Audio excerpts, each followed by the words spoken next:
Welcome to How to Set Appropriate Boundaries with Your Child. The most important word of this workshop is consistency. And the fun thing about this workshop is anytime we say the word consistency, guess what we get to do? Dance break! Also, boundaries and limits are more effective when we're consistent.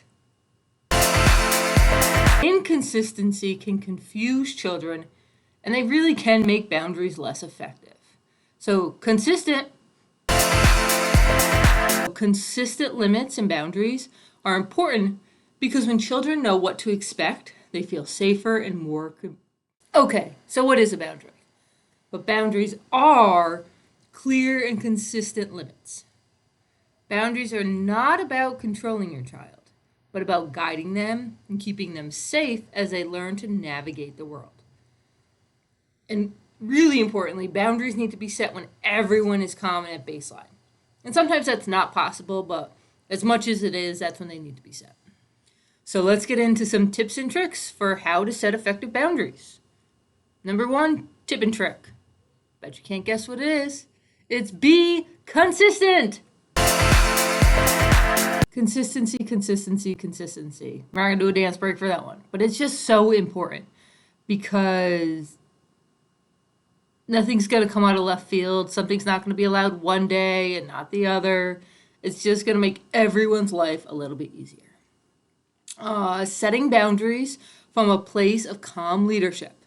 Remember, it's about guiding, not punishing. Really super important with boundaries and limits is language and tone. Tone is super important. Setting a boundary or limit, clear, calm, and firm is the goal. If you're screaming a limit or boundary, internally, kid's going to shut off and they're not going to hear all of it, and it's going to lead to more frustration for everyone. Simple, straightforward language when setting them. Be specific and concise.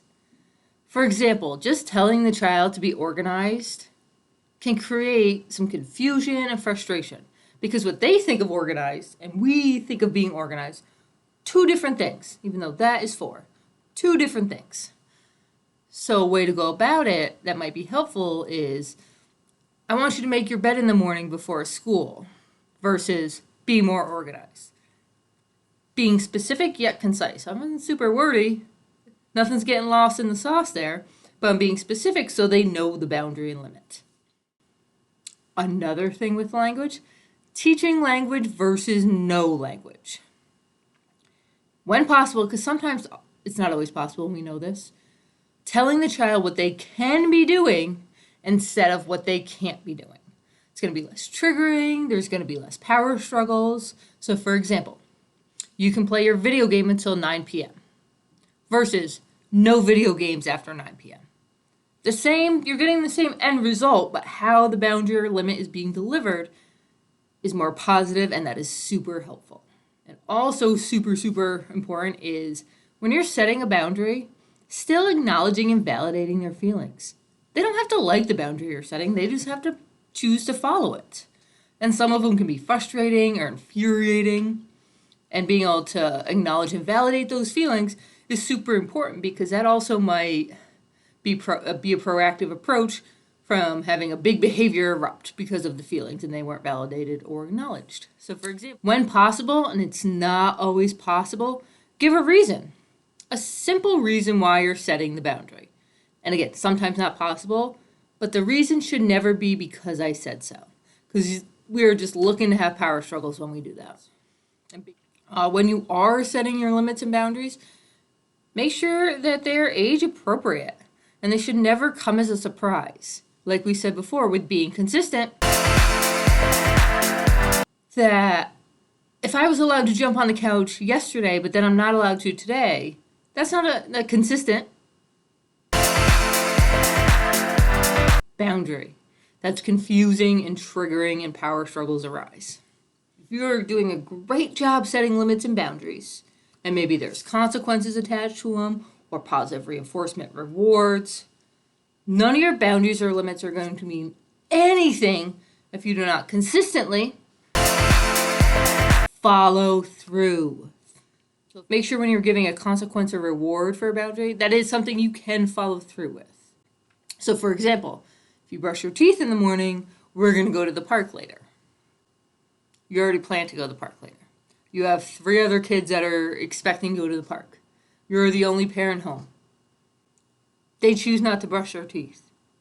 Are you really not going to bring them to the park with you? Think about that. It has to be something you can actually follow through with when you're saying it. Is reinforcing and praising when they do the right thing, when they follow the limit or boundary. Even if it's something as simple as looking both ways before they cross the street. Hey, so-and-so, thanks for looking both ways before you cross the street. Because if they don't look both ways and then we reprimand that, they're getting more attention for the poor choices they're making instead of the good choices. So really focus on praising them when they make the right choice, especially with new limits and boundaries as they get used to them.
All right, now it's time to wrap up how to be consistent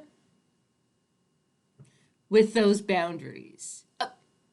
Ref Erica, I told you not sports. Kids' behavior. Go somewhere, blow your whistle someplace else, not here. Goodbye. So, setting boundaries and being consistent can be very, very difficult for a multitude of reasons. All we can do is our very, very best to keep trying and stay consistent. Let's just all have a dance break. We said consistent. Let's all go. Because we're never going to forget that word now. Remember, if a child is having big reactions, we have our power struggle video up that offers some tips and tricks for how to deal with that and navigate those situations, and our co-regulation video that can help you help your child navigate through those situations. Thanks, y'all.